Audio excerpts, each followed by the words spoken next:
Mi nombre es Mabel Farías, soy actriz y me siento honrada que mi amiga Gladys Díaz me haya invitado a conducir este evento, el lanzamiento de su libro. Gracias, Gladys. Le damos un aplauso al tiro a la Gladys Díaz que está con nosotros para dar inicio al lanzamiento de su libro.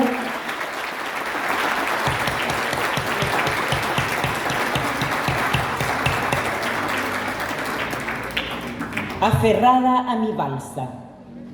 Ese es el título del libro que estamos lanzando hoy y que Gladys Díaz nos va a comentar al final.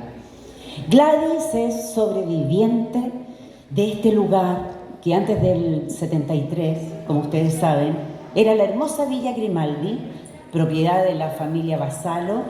Inmediatamente después del golpe fue expropiada por la familia.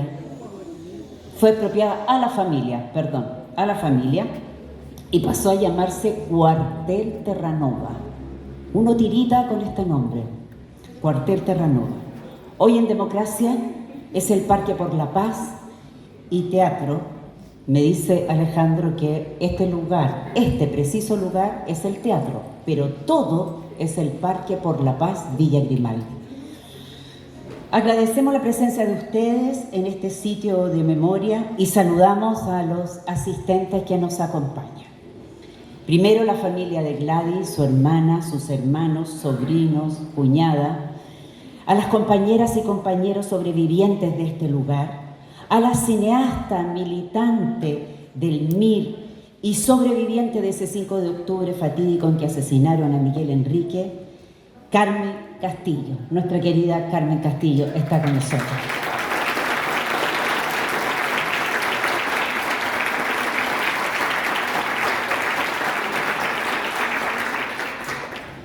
Dice acá, diputado Gonzalo Pinto. Yo no lo veo. ¿Usted no ha llegado? No. Si hay algún diputado que levante la mano. Lo presentamos a él. La Corporación Parque por la Paz, dirigida por don Alejandro Núñez, quiere darle la bienvenida oficial a ustedes. Se va a dirigir en breves palabras Alejandro Núñez para darles la bienvenida.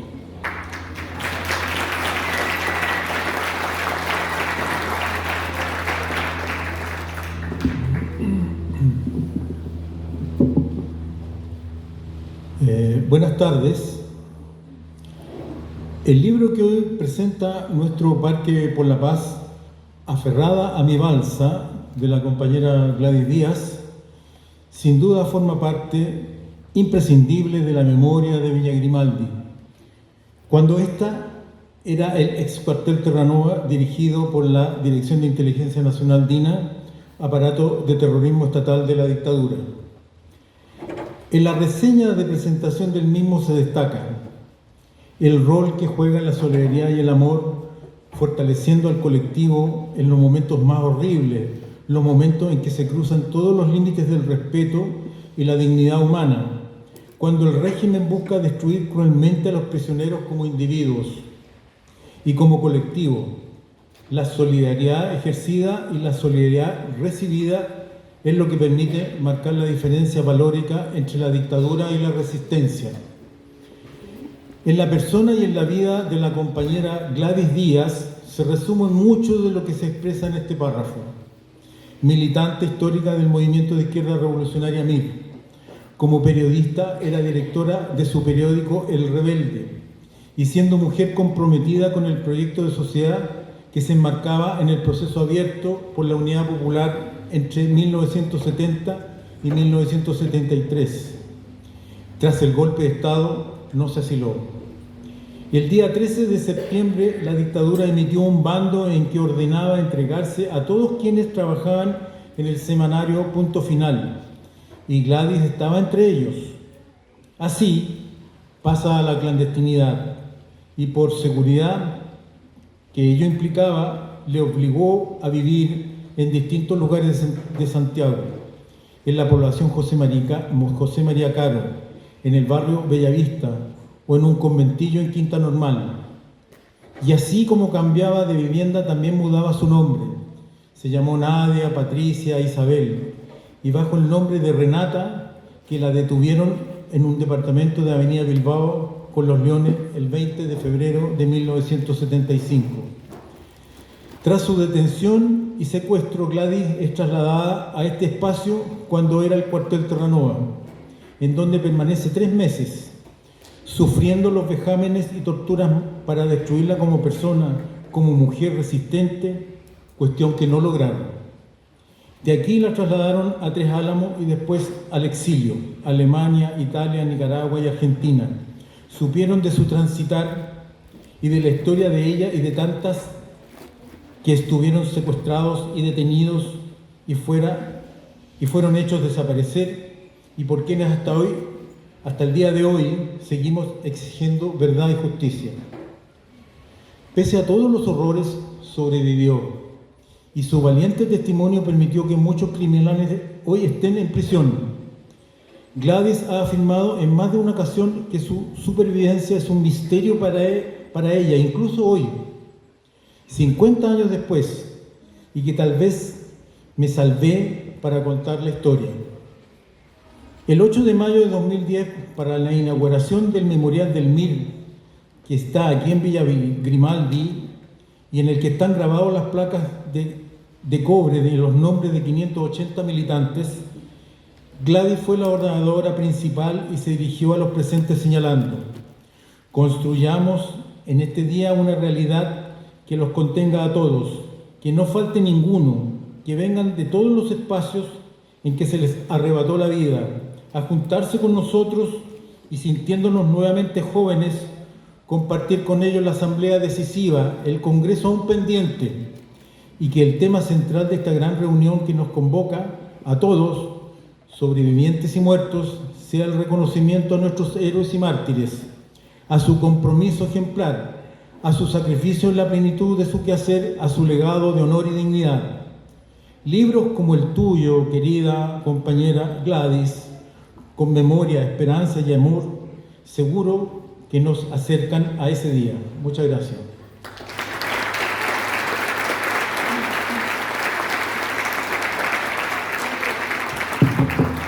Gracias, Alejandro.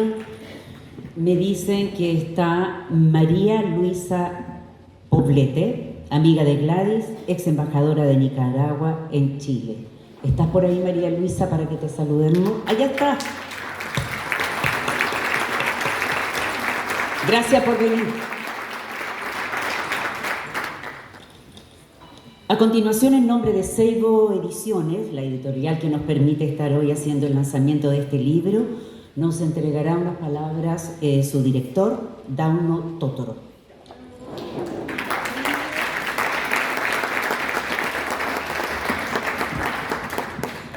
Hola, buenas tardes. Una editorial tiene una labor que viene a hacer caminar los libros. Fundamentalmente eso es lo que hacemos. El libro existe, el libro nace, el libro surge y luego la editorial tiene que encargarse de que este libro llegue a la mayor cantidad de gente posible, que sea escuchado, leído, que exista.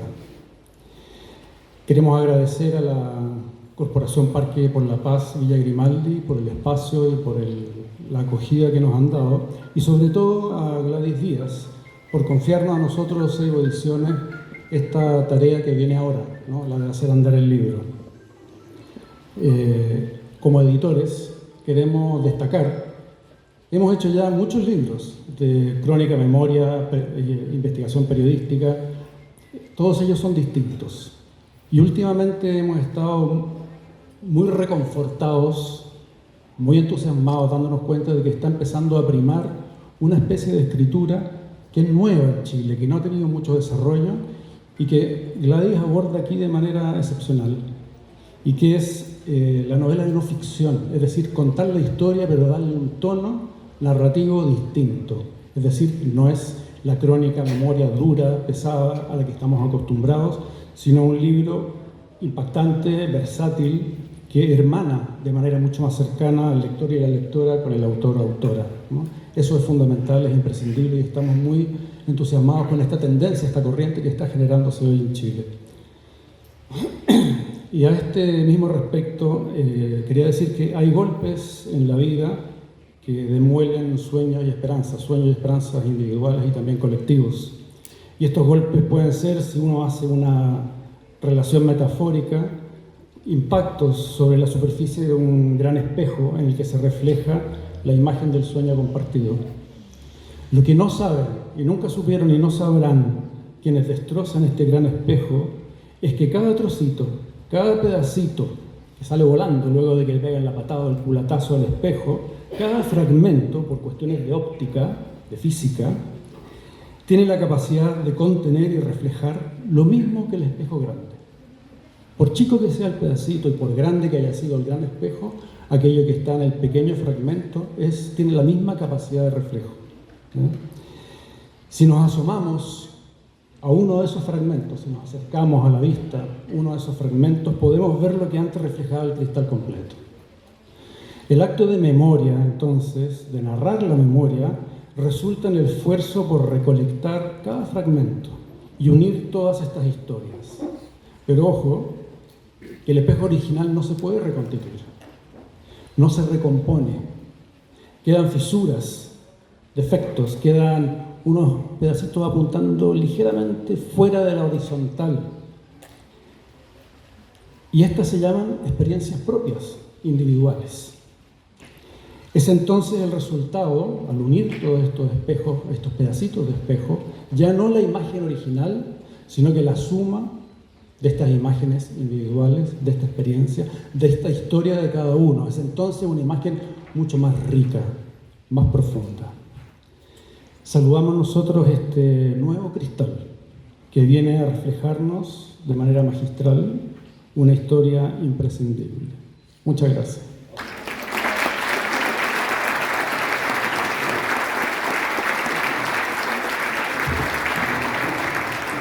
Muchas gracias, Dagno. Y ahora una breve pausa musical. Nos va a entregar su interpretación musical dos virtuosas guitarristas clásicas. Voy a dejar con ustedes a Tita Avendaño y María Luz López. Por favor, Tita y María Luz, pónganse cómodos.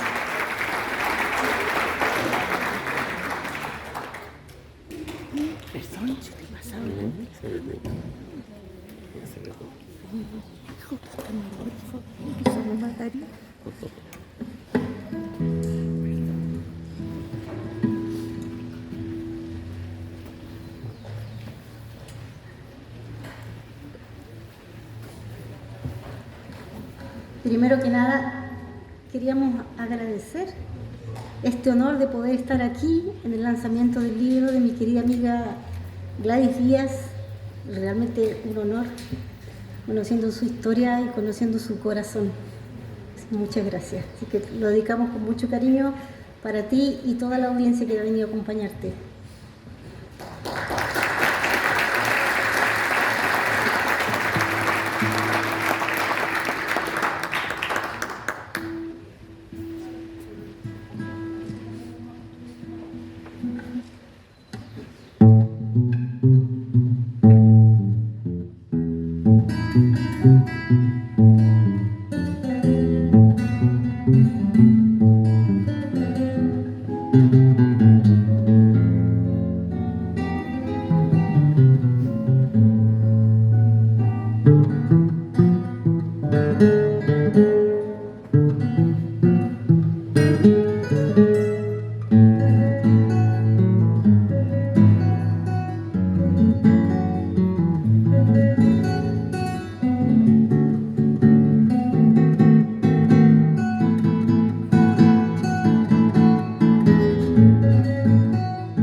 Antes de pasar al segundo tema, me gustaría contarles que Tita, la de blanco, comenzó sus estudios de guitarra clásica a los 9 años y los complementó con bellas artes.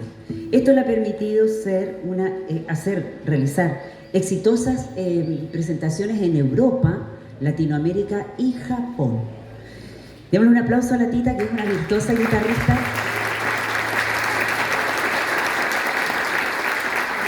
María Luz López es profesora en educación musical, intérprete superior con mención en guitarra y ha realizado numerosos conciertos en Chile y también en el extranjero. Aplausos para la carrera y trayectoria de María Luz. Vamos con un segundo tema y después volvemos antes de que termine el evento. Lo que acabamos de tocar se llama Milonga de Junio, no, Milonga de Abril, del compositor argentino Máximo Diego Pujol. Ahora vamos a tocar una danza del compositor cubano Ernesto Lecuona en arreglo para dúo de guitarras.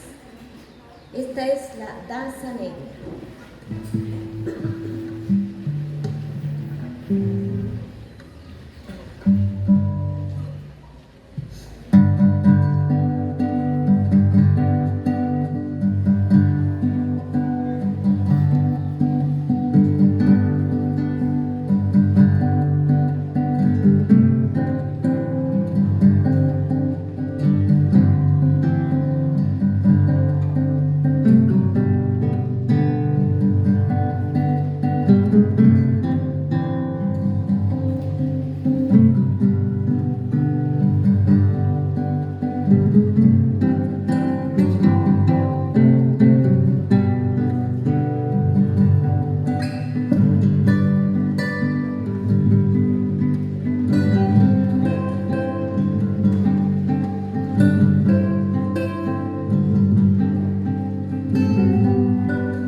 terminamos con una versión que hicimos cortita de la tonada por despedida de Juan Antonio Sánchez Chicoria, más conocido como Chicoria.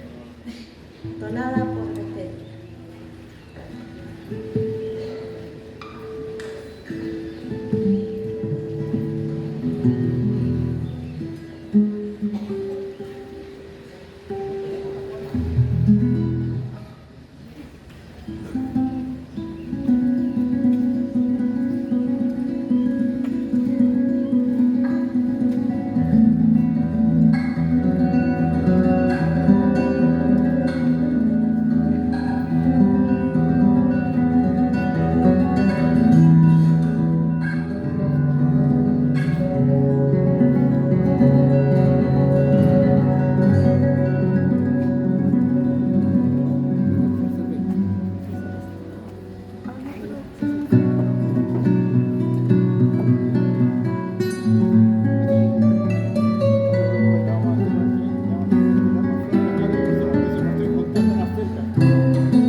Fuerte, fuerte, fuerte el aplauso.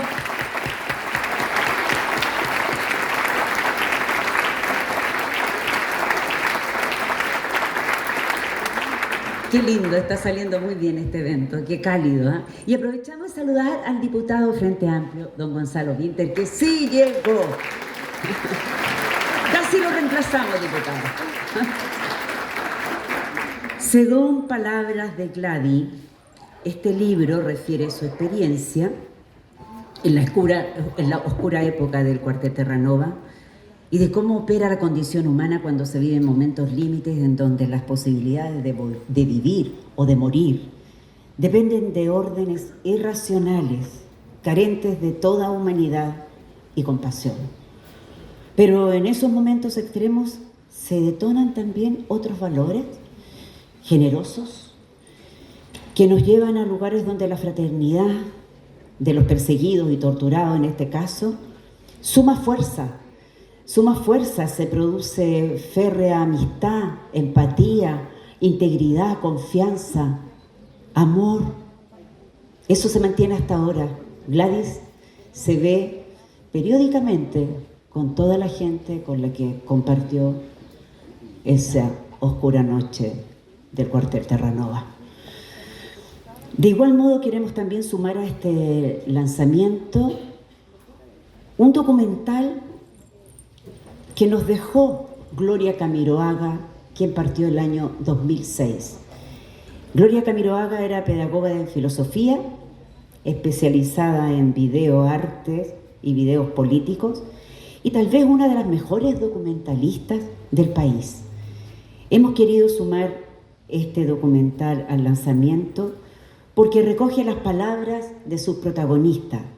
Todas ellas, la mayoría, están aquí, pasaron por este lugar, y la reflexión que nos brinda ese documental es el compromiso al que muchas de ellas se aferraron, al igual que Gladys, como una balsa de salvación.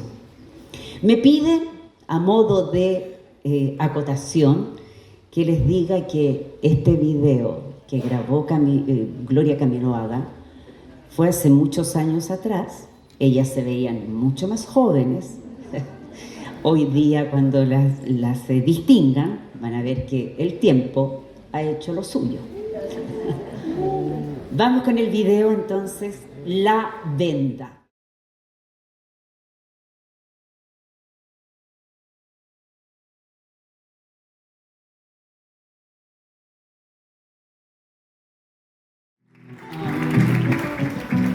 No llega el lenguaje para hacer comentarios y vamos a entregar algunas cosas que ha preparado los colegas de Gladys, los periodistas y personas que han compartido con ella esta experiencia.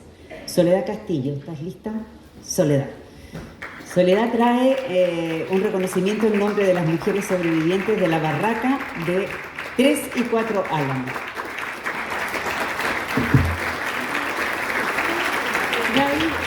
Traigo un mensaje cariñoso de agradecimiento por tu testimonio y tu aporte a la memoria de nuestro país. Vengo en nombre de las mujeres sobrevivientes de la barraca del campo de concentración 3 y 4 Álamos.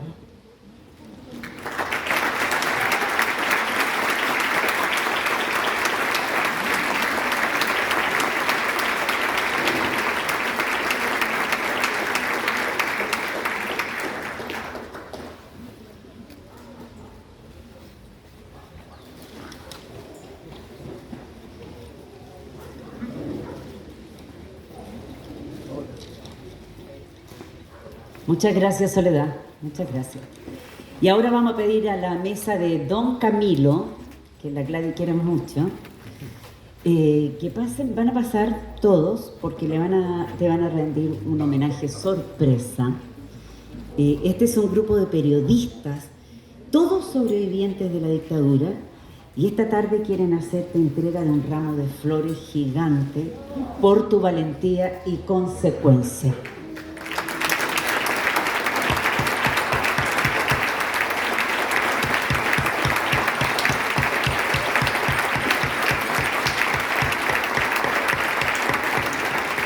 Han querido venir todos a abrazar a Gladys, sus colegas de toda una vida.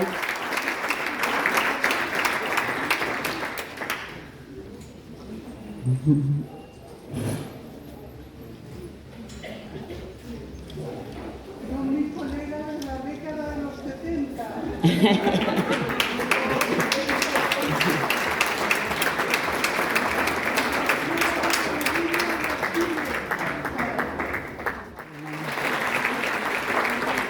Rocío Alorda, ¿estás por ahí? Rocío. Siéntate nomás, Gladys. Rocío,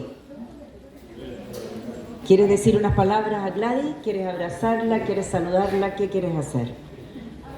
Abrazarla, eso.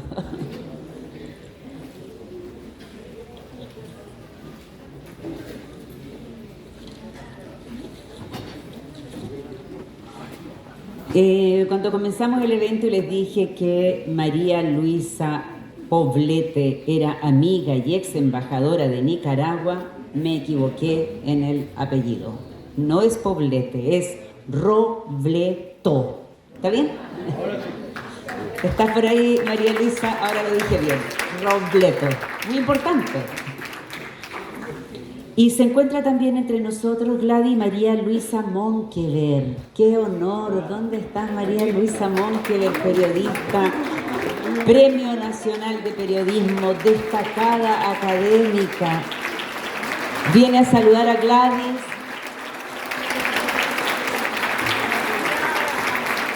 La gran periodista de investigación, María Olivia Monkever. Oye, estoy totalmente disléxica. Sí. María Olivia Monkever, me dice la Éter, sí. No, yo he leído sus libros y todo, pero bueno, hace estrago el tiempo. Y nos queda otro saludo más. No, lo que nos queda, Gladys, que es muy importante, porque yo me acuerdo que pasaste por varios momentos. La tapa del libro. Queremos que se haga presente la señorita que hizo. ¿Está la diseñadora por ahí de la tapa de este libro? Del libro maravilloso que me pidió la editorial que la nombrara y que ella se levantara. ¿No? ¿Dónde estás? Allá, ahí te veo. ¿Quieres decirnos alguna palabra? ¿Quieres abrazar a Gladys? ¿Quieres decir algo? Es nuestra concertista. Es la Tita Avendaño. Ellas son grandes amigas.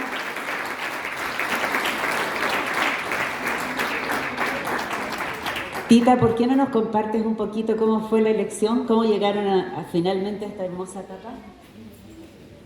Bueno, ese es mi otro lado, A o B o Z, no sé.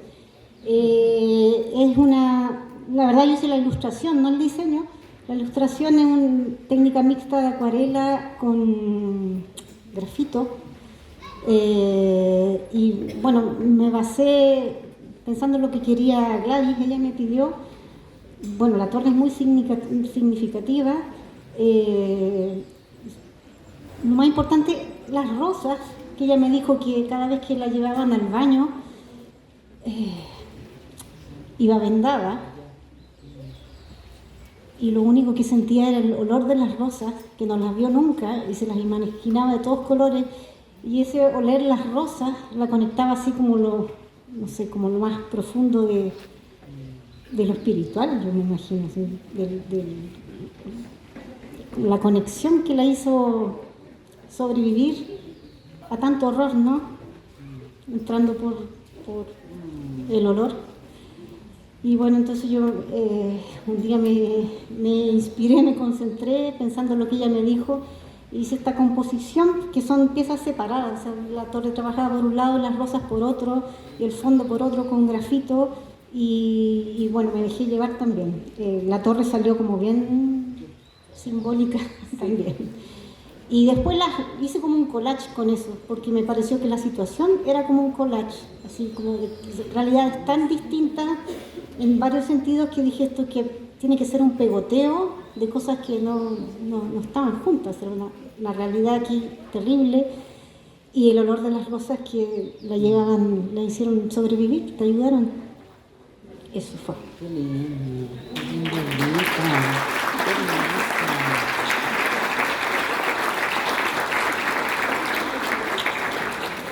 Llegó la hora de conformar la mesa. Lo más importante me lo está acotando en este minuto también Gladys. Carmen acaba de ser jurado en el Festival de Cannes en Francia. Eso ya es, pero doble, triple mérito. Pero Carmencita, por Dios. Bueno, entonces pedimos que pase también Gonzalo Vinter, nuestro diputado presente. Sí, aplauso para don Gonzalo Vinter, que también acompaña a la mesa de presentadores. Y nos faltaría nada, bueno, Gladys. Esta parte es muy interesante porque los presentadores nos van a narrar y a invitar a conocer el libro, a conocer esta experiencia que Gladys ha plasmado en este libro, Aferrada a mi balsa. ¿Partes tú, Carmencita? Sí, partes tú.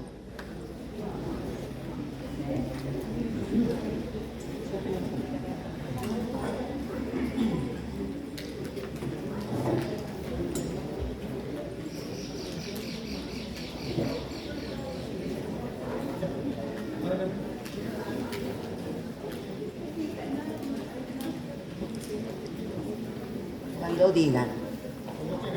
Ah, ya, perdón. Estamos viviendo una experiencia en que el tiempo lineal de los relojes del mercado se para. Estamos viviendo un momento excepcional en este lugar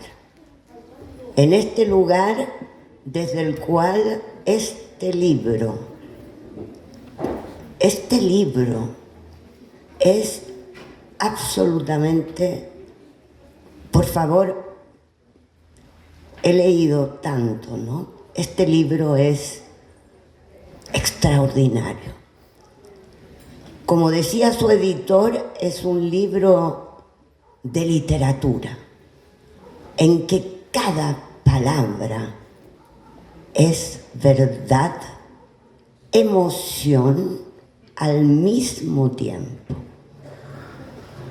Aferrada a mi balsa, Gladys, eres tú, esta mujer que estamos en una cierta edad, todavía con salud, así que aquí estamos, mostrando que la dictadura, la máquina de matar de la dictadura fue imperfecta. Algunos quedamos vivos y aún estamos en la pelea.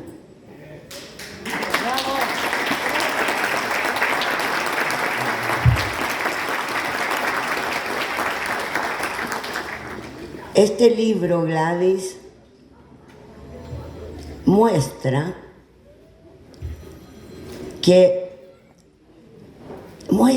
en estos tiempos sombríos del planeta, en estos tiempos donde el genocidio en Gaza muestra que hasta la muerte ha cambiado. Este libro abre una brecha como la abren las voces palestinas desde las ruinas, desde la masacre, desde el matadero. Esas voces que nos llegan al leer el libro me llegaban al mismo tiempo. La voz de Gladys, compañeras y compañeros, desde este lugar, desaparecidos, muertos o vivos, vivas, y se componían una sinfonía una sinfonía como las guitarras que recién escuchamos, una sinfonía de voces donde la vida, surgiendo de la muerte, nos enseñaba hoy, en este momento de nuestras vidas, que a pesar de todo y contra todo, puede haber un rumbo, una pizca de esperanza desde la lucidez más extrema para apuntar a una humanidad que es la única respuesta que hoy podemos dar. En el 2006, no sé cuándo data el maravilloso documental de Gloria Camiroaga, el 2000, Gloria realiza esa extraordinaria película de voces de mujeres. Hoy estamos 25 años después. Entonces uno podría decir, bueno, pero la historia no enseña nada, lo que dijo el propio Hegel en algún momento. No, la historia no enseña. ¿Quiénes tenemos el deber, la obligación, el deseo, la pasión de transmitir nuestras convicciones, nuestras vivencias, nuestras experiencias? Podemos alumbrar un poquito la oscuridad y tal vez dar ganas de que no llegue en Chile las fuerzas fascistas, pinochetistas que hoy están a rostro descubierto, sin vergüenza, queriendo, dominando con los 3 instrumentos que tienen: el dinero, la mentira y la manipulación de la conciencia. ¿Qué nos dice Gladys desde este libro? Nos dice que frente a personas que tienen la posibilidad de haber, porque este libro no juzga nada, este libro muestra aquella brecha como el olor de las rosas, pero mucho más allá. Este libro, Gladys, lo has podido escribir, aunque tu testimonio nunca ha variado. Desde el inicio has puesto el acento en las compañeras, en la humanidad, en el amor que aquí había contra el terror, contra la muerte, contra la crueldad, pero tú lo estás llevando hoy día a un libro en el cual tu propia sabiduría de vivir fuera de toda la lógica del torturador, de ganarles en la supervivencia, de no quedarte pegada ahí.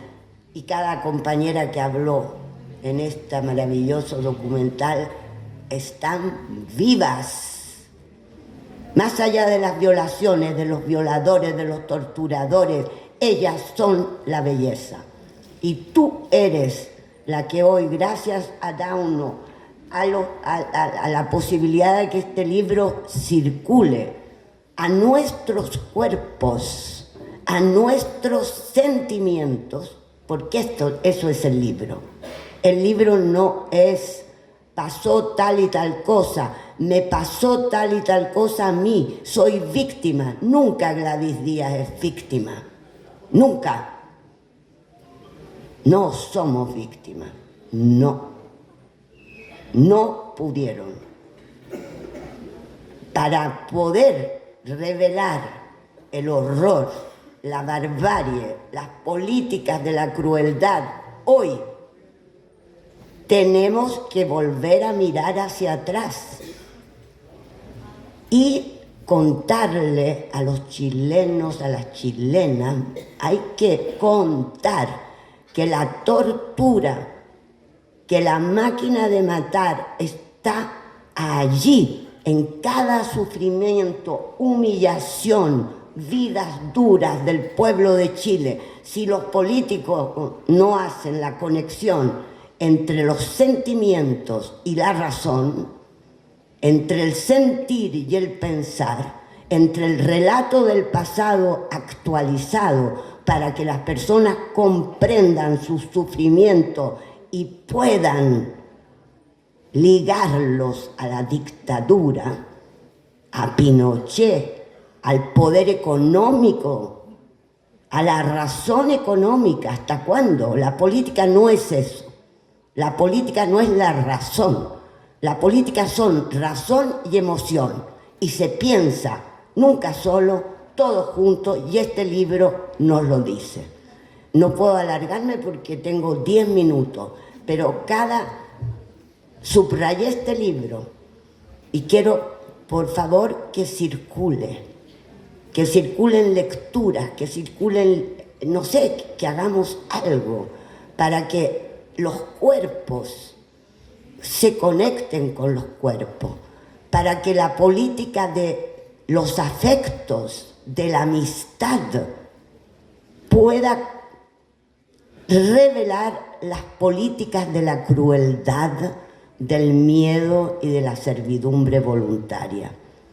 Este libro dice todo esto, y lo dice con una humildad, un rigor, una belleza, desde este lugar donde estamos. Eso sería mi Gladys. Tengo mucho que decir sobre aquello de cómo se puede vivir al mismo tiempo las experiencias del horror más salvaje, de la barbarie más salvaje, al mismo tiempo que las experiencias del amor más extraordinario.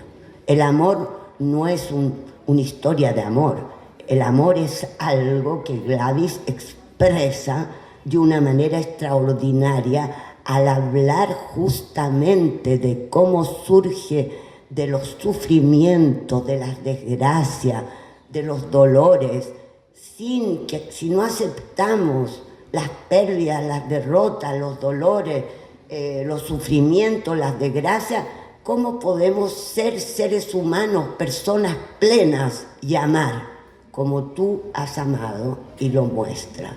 Tu experiencia, el libro además literariamente es extraordinario porque se habla desde aquí, pero vamos a tener fragmentos de la vida de Gladys, de sus padres, de su infancia. Vamos a saber cómo ella para siempre y hasta hoy se identifica con los oprimidos, cuando ella pequeñita ve la masacre de los mineros, ¿no? Esa experiencia. Este libro es como el recorrer, ella esperando la muerte, venciendo la muerte, desde la muerte recuerda. Literariamente es extraordinario. Gladys, gracias, toda mi gratitud y aquí me detengo. Gracias. Gracias, Carmen, muchas gracias por tus palabras. Aplauso fuerte.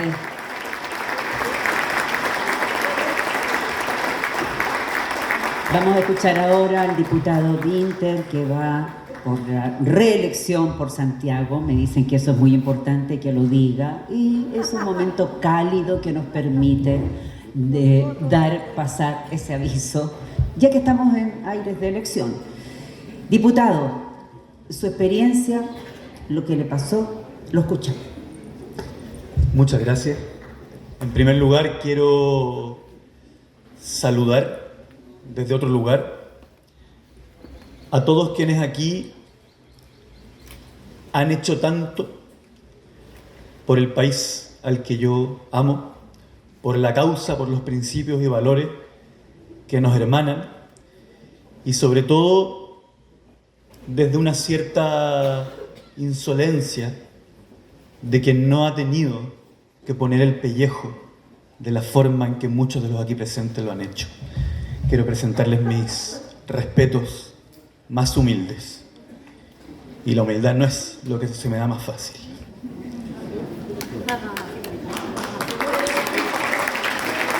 Quiero decirles además que más allá de la importancia política de este testimonio de lo cual voy a hablar, el libro es magnífico en tanto libro.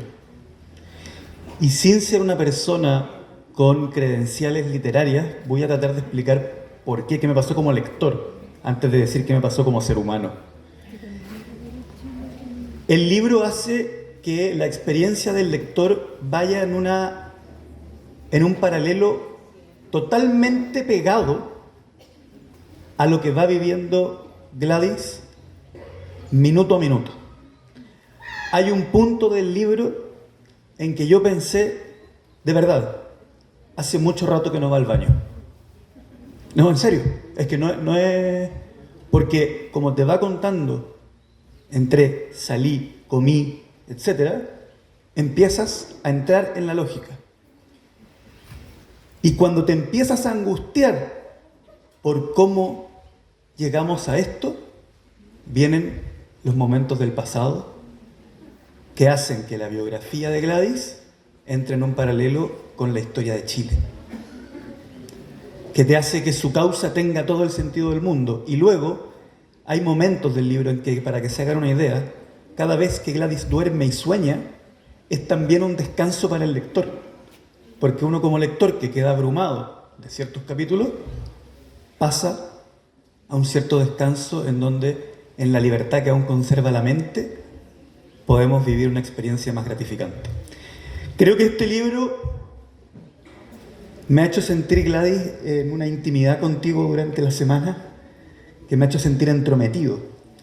Sin embargo, los cuestionamientos y las preguntas con que nos interroga el libro permanentemente son también entrometidas e íntimas para quien lo está leyendo. Porque el libro te va golpeando y te va preguntando qué sentido tienen los derechos humanos, qué es Chile, qué es el ser humano, permanentemente. Para mí, que soy un ingenuo de esa gente que cree en Chile, en la democracia, en la política, como proyecto, ¿no? Me interpeló fuertemente, me hizo tener que plantear preguntas que espero traer. Pero es por esas preguntas que creo que este libro es estrictamente necesario. La primera es que es necesario porque es útil. Y yo le voy a dar un uso, le voy a sacar mi propia tajada para algo que es un interés propio, ¿no? Yo soy parte de una generación, no de los jóvenes, de una generación en particular, porque hay gente con derecho a voto que tiene 20 años menos que yo, ¿ya? A la cual se nos ha tratado con mucha dureza porque hemos puesto en cuestionamiento aspectos de la transición. De hecho, yo he tenido que dar cuenta de la insolencia con que hemos analizado la transición. Es evidente que la impunidad con que la barbarie más absoluta fue tratada para construir esta democracia merecía algún tipo de revelamiento si es que la moral estaba en el lugar correcto. Y creo que este libro es necesario que todo el mundo lo lea justamente para que entienda por qué era necesario revelarse frente a la propuesta de que fuera la hipocresía el pilar fundamental de la construcción de la democracia. Esta gente nos intentó decir que se podía separar el horror del modelo económico como forma y fondo. Y creo que no es posible. La impunidad iba pegada a la legitimación de la hiperacumulación de la riqueza, que es finalmente el proyecto de fondo para el cual se trajo el horror. Ahora, Gladys, te quiero agradecer porque se vuelve necesario y un poco más complejo en otro aspecto. Gladys no solo nos muestra de una manera muy nítida lo que significa en una persona recibir los vejámenes de la barbarie más total, más absoluta, esa barbarie que no va solamente contra el cuerpo, sino que va intentando quebrar la voluntad y hasta la identidad de la persona. También Gladys habla de una manera que yo no había leído nunca de lo que le ocurre a quienes ejercen la violencia. El libro pasa también por los delirios, las justificaciones, los miedos, las ansiedades de los torturadores. Y eso también es una interpelación brutal como lector. Creo que el ejemplo más radical, y voy a hacer spoiler, como se llama ahora, son los diálogos con Krasnov, en donde me da la impresión de que él busca algún tipo de empatía de tu parte hacia lo que él está haciendo. O incluso actos humanitarios como el sargento Chakra, etc. Y después ellos, quienes buscaban cierta justificación a lo que estaban haciendo a través de esta tesis del valiente soldado que lo hace por la patria, se escudan bajo la ya conocida idea de la banalidad del mar, diciendo: yo no era un héroe de guerra, sino que era una simple pieza de una maquinaria burocrática haciendo mi deber. Creo que es importante para avanzar como país, y voy a decir algo que puede sonar muy sencillo, pero para poder dar el paso siguiente, al mal sí se le tiene que llamar mal. Porque aunque podamos hacernos preguntas complejas, aquí sí había gente que estaba consciente de que lo que estaba haciendo era el mal más absoluto, más total, más perfecto, desde el punto de vista ético. Ahora bien, eso nos deja otra pregunta compleja. Decirle mal al mal no nos exime de hacernos la pregunta de cómo ocurre. ¿Cómo puede ser que tantos compatriotas, hijos de un Chile que quizá la generación que no lo vivió lo puede tener idealizado, que es el Chile de Violeta Parra, de Neruda, de Allende, qué sé yo, cómo hijos de ese mismo Chile, tantos, se convierten en cómplices de la barbarie más absoluta?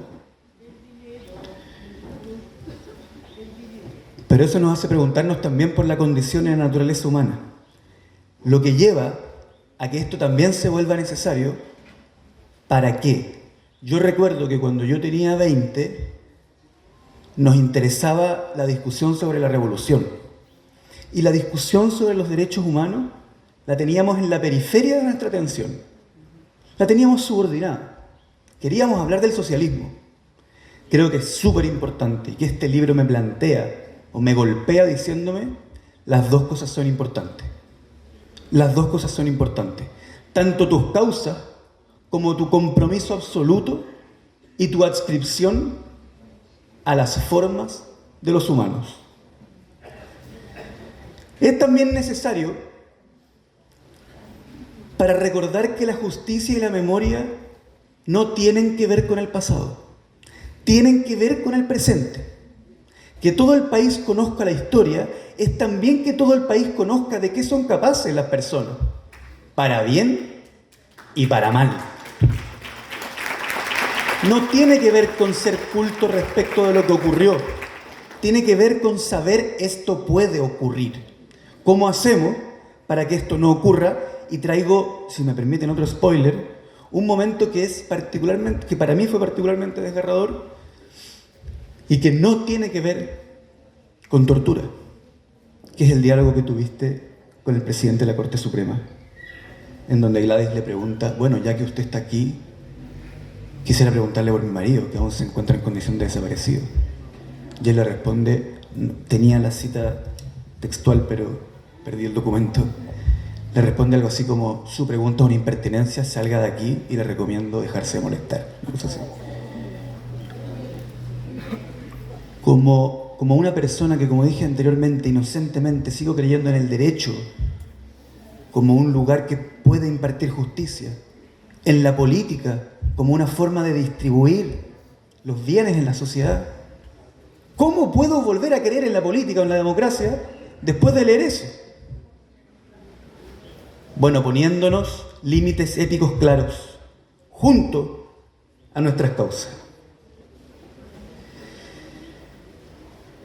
Creo que si salimos de la barbarie un segundo y vamos a la solidaridad que encontramos en este libro, la solidaridad que encontramos en los relatos, quienes no vivimos la dictadura, lejos de quebrar nuestra voluntad, lo que debieran hacer es confirmar las razones por las cuales somos de izquierda. Porque ser de izquierda es también... Nadie es de izquierda como producto natural de una historia, como producto natural de ser parte de una clase social, sino que también es un acto de la voluntad. Es decidir vivir la vida de tal forma que los derechos sociales de todos los niños de tu patria son un problema tuyo. Y en última instancia eso no se puede demostrar científicamente, eso es una decisión.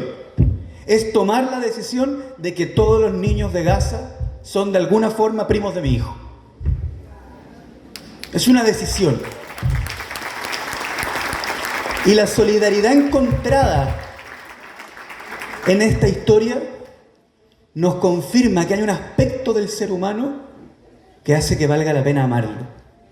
Ahora bien, Gladys tiene un vínculo con el ser humano, tiene una intimidad con la naturaleza humana que la mayoría de los que no hemos vivido circunstancias como esas nunca vamos a alcanzar. Creo que quienes vivieron lo que vivió Gladys tienen un conocimiento del ser humano que ojalá nadie tenga nunca más. Pero para eso tenemos que generar las condiciones.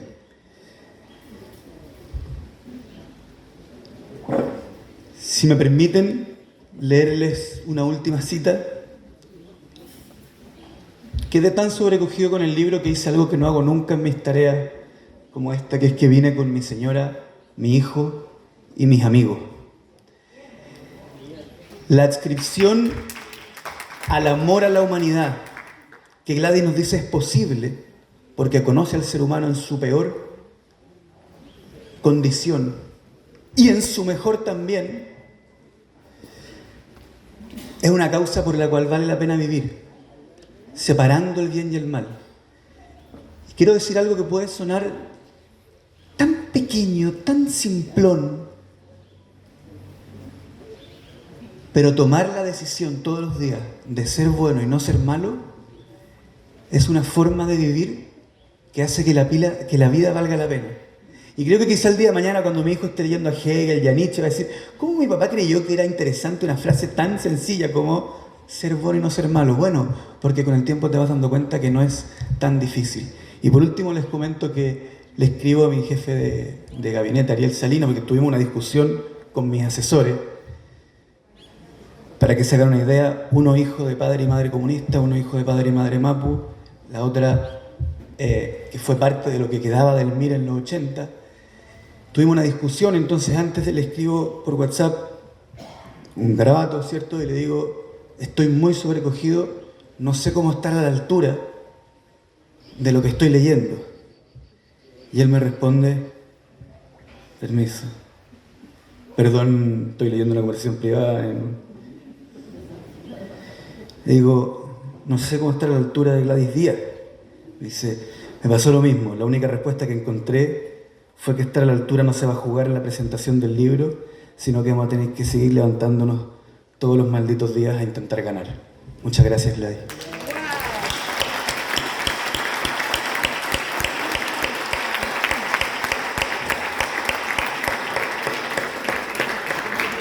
Bueno, y ahora nos corresponde escuchar a la periodista, psicóloga y exdirigente del MIR, Gladys Díaz Armijo.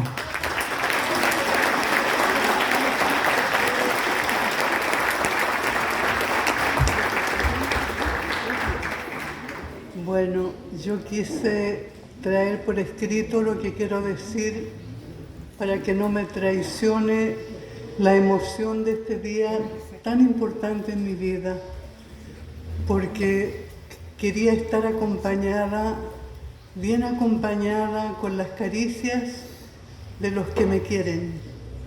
Y así ha ocurrido con creces. Muchas gracias y ahora voy a leer.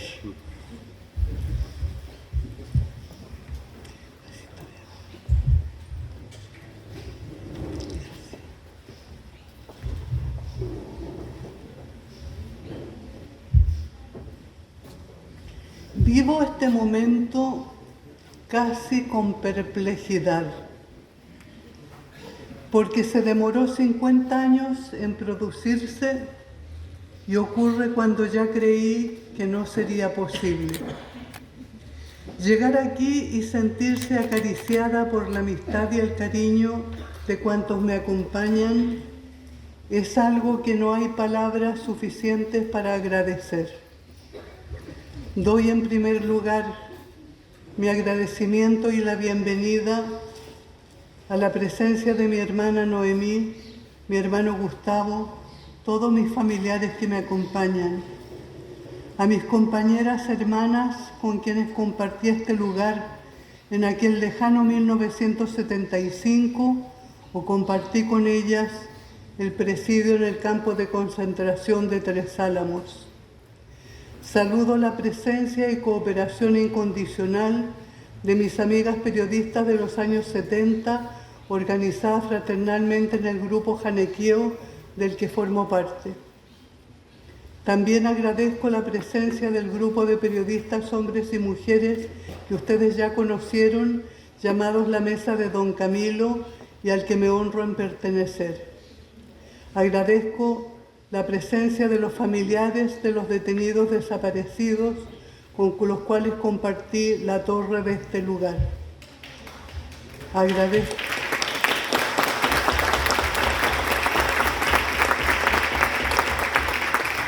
Agradezco la presencia de mis camaradas con quienes también en el MIR compartí tantos años de militancia. Muchas gracias a todos, muy especialmente a mi editor Jorge Román, sin cuyo trabajo, apoyo y compromiso no habría sido fácil sortear todos los detalles de esta presentación, debido a mis limitadas energías. Gracias, querida amiga Carmen Castillo y el diputado Gonzalo Winter, por haber aceptado presentar este libro en este día que, repito, es muy especial para mí. Que no se me olvide nadie. Gracias a todos a quienes sostienen este Parque por la Paz y le dan continuidad, y a quienes están hoy día acompañándonos porque son amigos míos también, a quienes me une el cariño y la esperanza de que a pesar de todos los inconvenientes que hoy constatamos en el país, conservamos la convicción de que los jóvenes de hoy y del mañana construirán una sociedad mejor, más justa, más equitativa, más alegre, más solidaria. Algunos jóvenes periodistas me han preguntado en estos días, ¿por qué después de tantos años te has decidido solamente ahora a escribir tu testimonio? Y para responder debo empezar por explicar más bien por qué no lo escribí antes. Hice centenares de intentos, tenía cajas de zapatos llenas de papeles cortados con escritos de pequeños retazos, conservando recuerdos de mis días difíciles, atesorando momentos, sensaciones, tristezas, dolores, conversaciones, imágenes. Pero no les daba hilación ni continuidad. La angustia me hacía retroceder, posponer, abandonar, definir otras prioridades. Fíjense que para yo vivir con dignidad la dura experiencia que la vida me propuso en este lugar y fundamentalmente allá atrás en la torre, desde entonces reuní siempre la energía de mi árbol genealógico y cuantas fuerzas externas e interior se me produjeron producir y fui capaz de descubrir para que la angustia fuera más soportable. Pero cuando el peligro de la sobrevivencia ya no estaba presente, solo contaba con una parte de esa posibilidad. Fue aquí, escribiendo estas líneas, que lloré muy pocas veces de lo que vivía. En los años posteriores he vuelto a llorar muchas veces. Lloré mucho más en el exilio que aquí en la torre. ¿Y por qué? ¿A qué se debe eso? Se debe a que cuando estás en un lugar como este, la necesidad de recoger todas las energías tuyas, incluso de todos tus antepasados, se hace fundamental. Pero después, digamos, la sobrevivencia permite, digamos, que ya no puedas concurrir con todas esas energías. Por eso, aunque jamás he dudado que la razón manejada en alguna parte del universo, con manos invisibles, para que yo sobreviviera y no fuera hoy una desaparecida política más de este país, fue para que testificara, para que yo pudiera expresar todo lo que había visto y vivido una y mil veces. Yo he cumplido y sigo cumpliendo dicha tarea en los tribunales, en los podios de los congresos y encuentros de derechos humanos, en las entrevistas con los periodistas actuales, en las conversaciones con jóvenes universitarios que investigaban para una tesis pero no podía darle coherencia a mi testimonio global en un relato escrito que permaneciera. ¿Cuál fue el empuje central poderoso que finalmente me impulsó a jugar la última carta y a emprender tal tarea sin claudicar, aún conservando los años que me quedaban?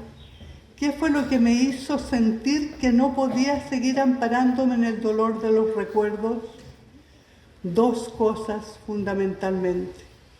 La primera es que jamás he dejado de sentirme en deuda con aquellos maravillosos compañeros, personas en las que compartí la torre de Villa Grimaldi y que hoy día pertenecen al grupo de los detenidos desaparecidos, que son los asesinados por la dictadura de Pinochet.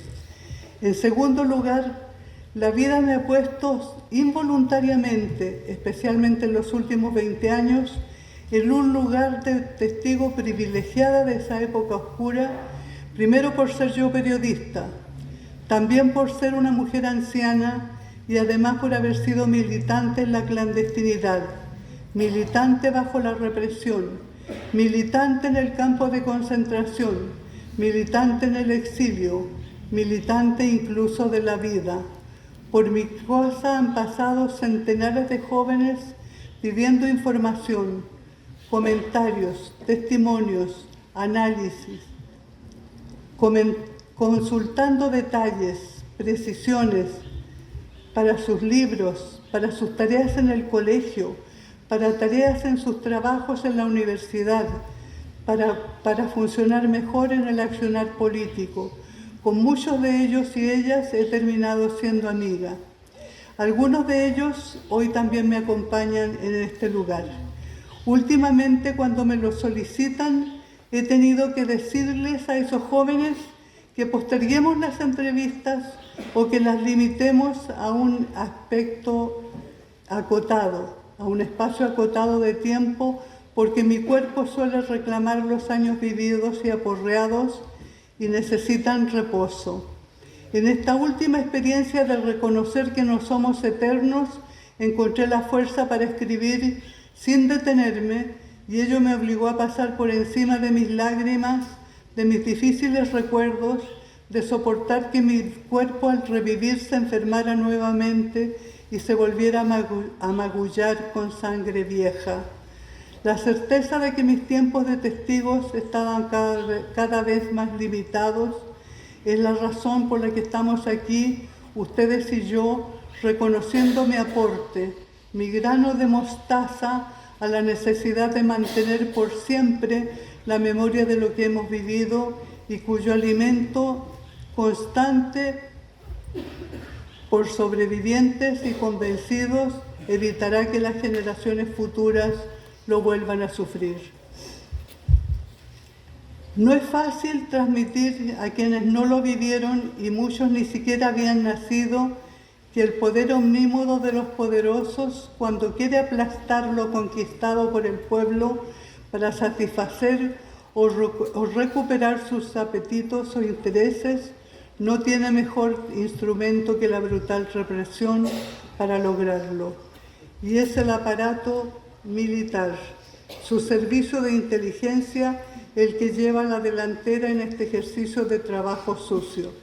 Apresar, torturar, destruir, asesinar, desaparecer para controlar, para imponer su modelo, excluir del sistema y de la vida a todo el que se opone, al que no se doblega, al que lucha por algo distinto.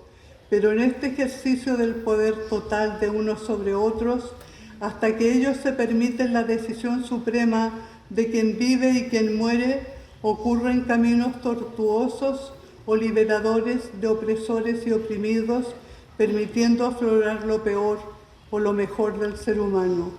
Y de eso hablo en mi libro, de los hechos y de la condición humana que los sobrelleva, de cómo el actuar de unos hace que la raza humana retroceda a los tiempos de las cavernas y otros, enfrentados, puedan elevarse a lo más alto de la conciencia para apoyarse con el otro, hermanarse y solidarizar hasta disolver el individualismo del dolor y del miedo.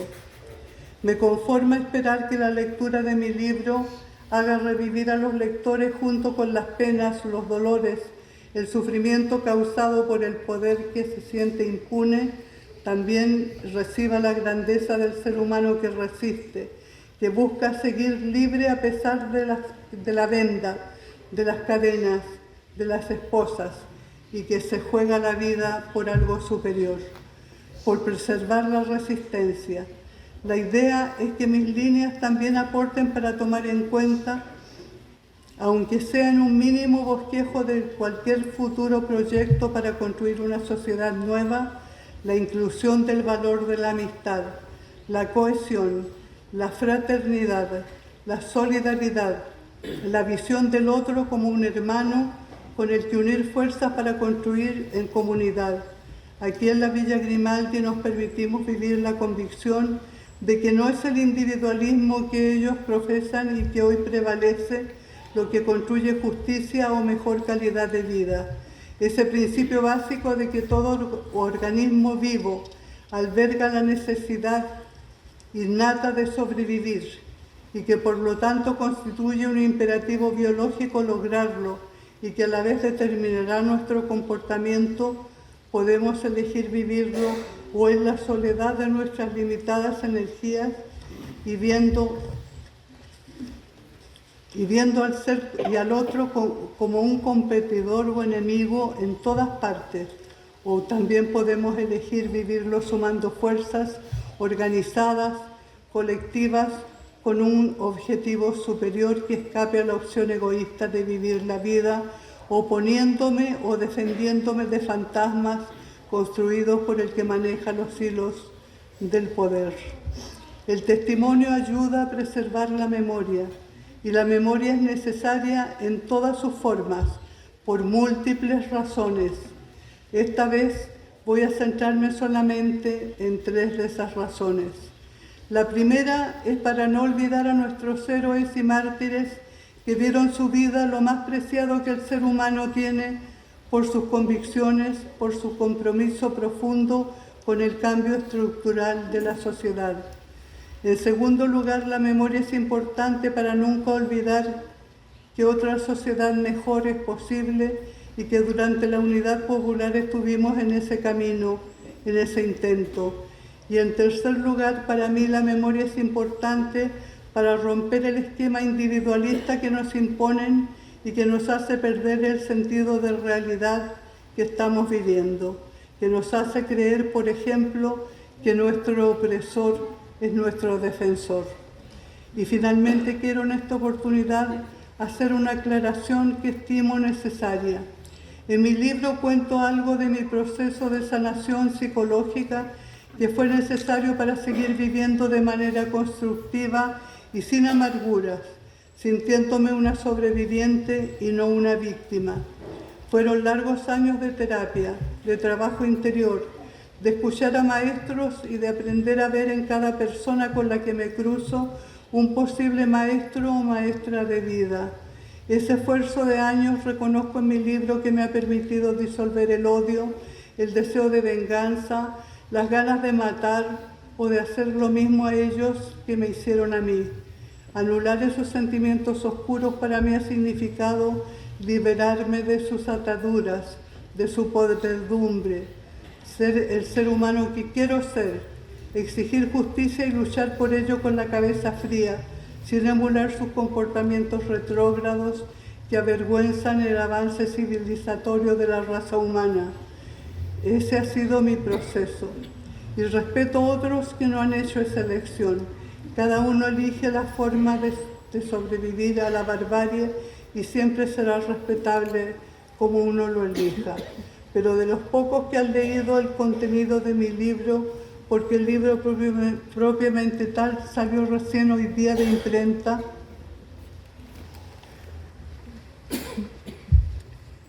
pero de los pocos que han leído el contenido de mi libro, he descubierto que hay más de una persona que ha interpretado ese proceso mío con un perdón que yo habría terminado haciendo recaer sobre mis torturadores. Lamento esa interpretación, porque no tiene nada que ver con mi proceso de sanación. La extirpación del sentimiento de odio de mi alma y de mis entrañas tiene que ver conmigo, solamente conmigo, yo y mi conciencia. No tiene nada que ver con los represores, ni con su aparato, ni con sus conductas. Aquí no cabe el perdón por muchas razones, pero quiero centrarme en dos.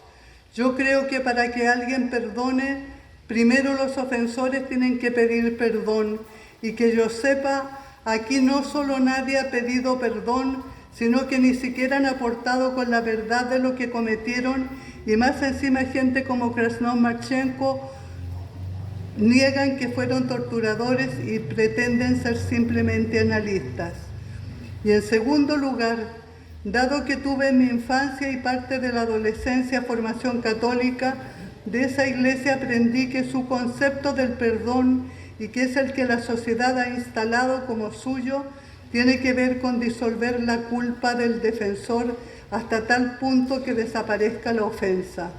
Es por eso que aquí, en lo ocurrido durante la dictadura de Pinochet, no hay espacio para el perdón, porque no hay nada que pudiera hacer siquiera disminuir la brutalidad, el horror, el desquiciamiento que en este lugar y en muchos otros del país se cometieron. No hay perdón, no hay olvido. Mi libro solo pretende, con el aporte de un grano de mostaza, transmitir a los jóvenes actuales y a los del futuro lo que este país ha vivido. Primero, entre todos los que tuvimos el privilegio de experimentarlo, transmitir lo que fue esa histórica creatividad política que permitió primero soñar con un mundo mejor y luego iniciar su proceso de construcción. Transmitir también cómo ocurrió luego el aplastamiento de ese sueño y el duro precio que tuvimos que pagar por habernos comprometido en resistir a esa presión dictatorial. Y mi deseo más entrañable al escribir este libro es transmitir mi visión de que, aunque el término de la dictadura no haya significado ni remotamente el cambio por el que en 1970 nos jugamos, siempre existe la posibilidad de que generaciones jóvenes presentes y futuras vuelvan a intentarlo, sacando las lecciones que nuestros errores les apunten, que la memoria que dejemos como herencia entre todos los que fuimos testigos les ayude en ese intento, aunque sea con un grano de mostaza. Si así fuera, habrá valido la pena que muchos escribamos, pasando por encima de nuestras heridas, estos testimonios, y habrá valido la pena, aunque ya no estemos, para acompañarlos.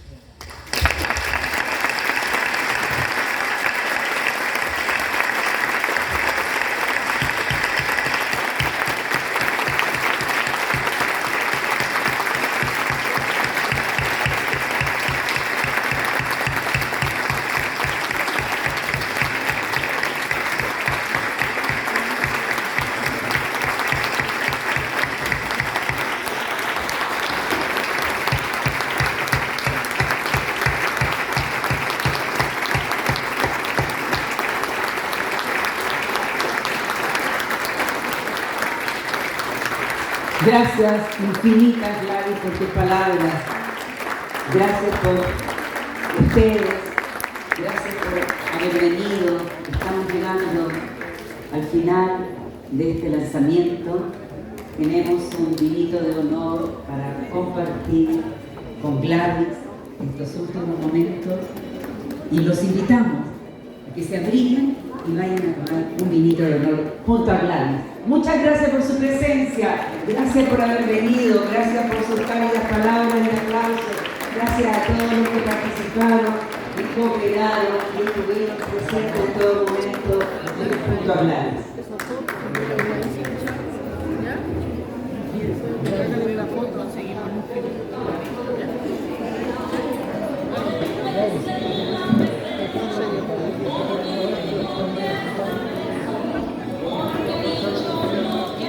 Una foto.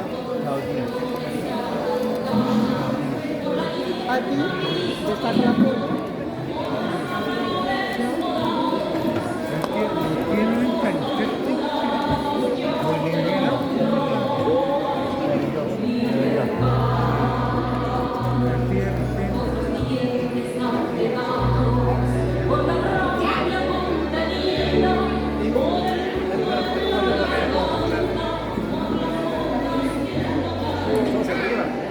Derecho.